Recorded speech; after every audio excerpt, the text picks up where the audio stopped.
Ini soalan ringkas. Saya baca Al-Quran, tapi saya tak faham bahasa Arab. Jadi saya tak dapat apa-apa daripada membaca Al-Quran. Patutkah saya baca dalam bahasa Inggeris atau Melayu? Dan kemudian ada orang-orang bagi tahu bahawa anda harus menghafal Al-Quran. Ada banyak pahala dapat daripada menghafal Al-Quran.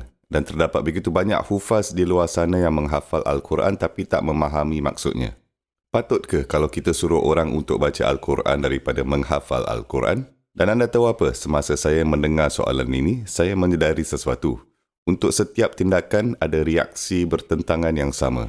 Kita mempunyai ekstrim dalam komuniti ini. Kita mempunyai satu pihak yang ingin menekankan penghafalan Al-Quran dan tidak menekankan pemahaman sama sekali. Bahawa anda hanya akan menjadi sebuah piala setelah anda menghafal dan anda akan imamkan tarawih dan anda akan membaca dengan indah dan orang akan mengatakan betapa hebatnya tajwid yang kamu miliki. Dan anda tidak mempunyai apa-apa konsep apa yang diperkatakan Al-Quran.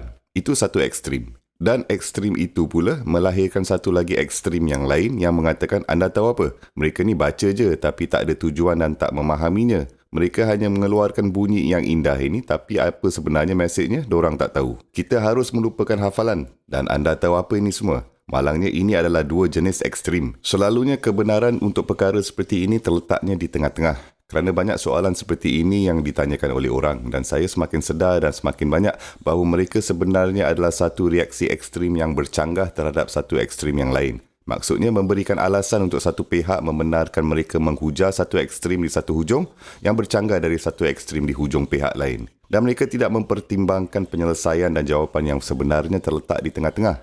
Pada akhirnya, jawapan dan penyelesaian dari soalan seperti ini berada di tengah-tengah.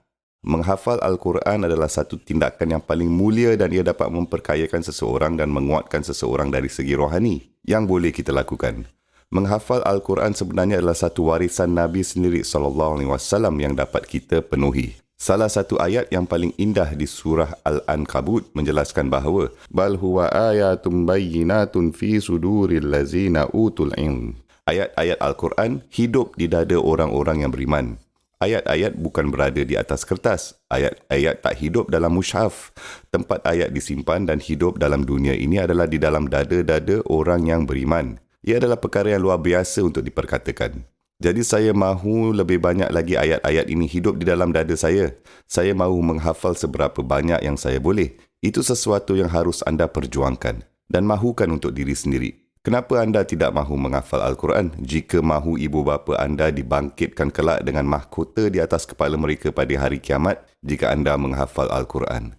Di satu hujung kita harus menghafal Al-Quran dan di satu hujung yang lain pula Al-Quran akan menyelesaikan perkara ini.